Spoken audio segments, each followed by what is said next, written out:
You've seen the headlines, you've read the stories, but how about experiencing the Egyptian revolution from the ground up with ordinary Egyptians? أنا قابلت مجدي عاشور في الميدان.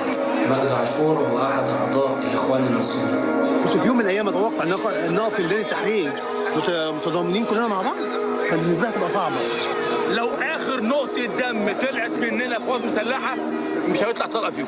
والرجاء اللي معاه حاجة يلمها 5 دقايق ولا حاجة تكون على الله.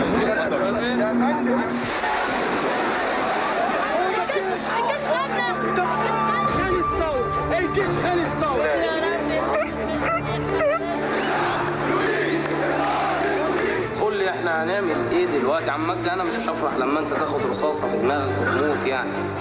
لأن هي طبعا حكايتنا محدش بيحكيها غيرنا احنا. That's the trailer from a new documentary called The Square, a reference, of course, to Cairo's Tahrir Square, where the uprising in Egypt began more than 2.5 years ago now. It follows a small group of activists who've been part of the demonstrations there from the beginning. Much has changed in Egypt since the early days of the revolution. Former President Hosni Mubarak is no longer in jail, but under house arrest. He's standing trial on charges stemming from the deaths of hundreds of protesters back in 2011.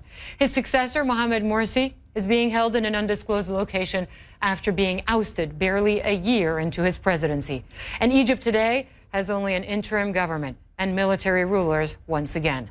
Filmmaker Jehane Noujaim has been capturing the highs and lows of this revolution since it started in 2011. And she joins me now from New York. We saw a clip from your documentary there, Jehane. Thanks for joining us. It's been 2.5 years in the making. This is essentially the story of the revolution and where we've ended up today. Yeah, we've been filming in the square, myself and a team of talented filmmakers for the past 3 years, about 5 cameras consistently in the square for 2.5 years. And I met you there, I guess 2 years ago. Right, we've been covering Egypt for that long, since the downfall of Hosni Mubarak. And some people look at what happened after the ousting of Mohamed Morsi and think, we're back where we started. Do you agree? I don't think that anybody can take away what happened, in January of 2011. I think that a fear was removed and people decided that they were going to reclaim their futures.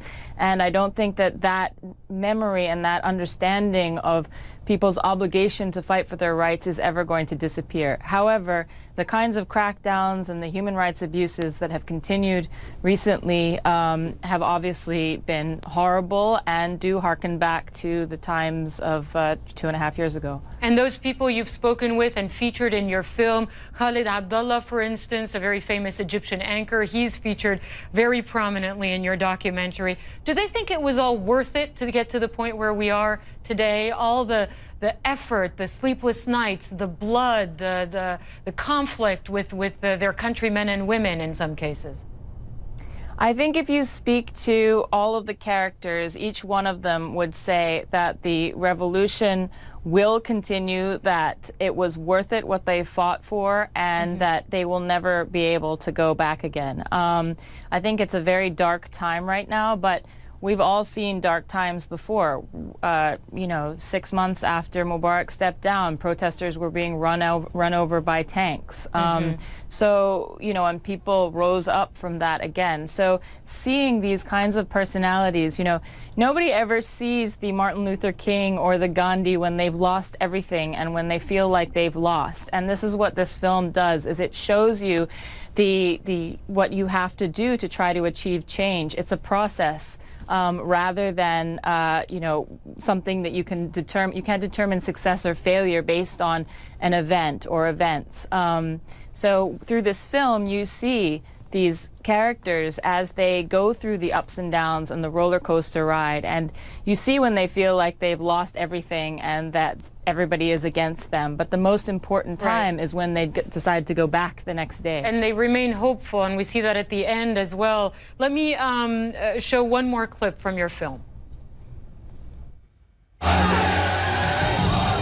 عارف يا مجدي، أنا بحبك لكن بكره جماعة الإخوان المسلمين.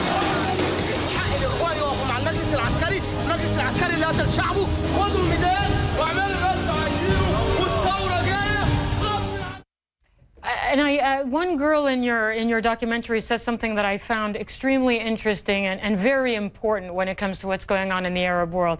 She said, fighting the regime is never as vicious as when people start fighting each other. And that's really what we're seeing in Egypt. I think that what we hope to do with the release of the film now, though, is to show that and remind people that what people stood together for in the square 2.5 years ago was a common dream and a common vision. And what's happened, yes, you're right, over the past 2.5 years, there has been a separation and a division.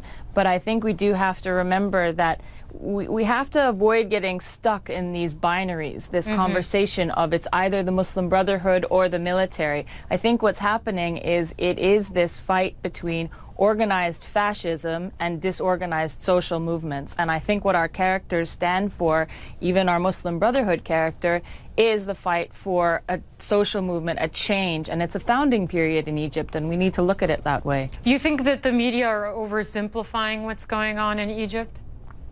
I do. I think that happens a lot, though, when you have to give a story in, you know, a 5-minute soundbite. And I think that is where the power of a film like this can come in, because you can actually understand the complexities of what these characters have dealt with over the past 2.5 years. You know, when I heard the chants, Shab Yurid Iskat al-Nizam, it just brought back so many memories of those days when everything seemed so possible and so hopeful. And now, as you said, perhaps a darker period, but hopefully the country and the region will get through it.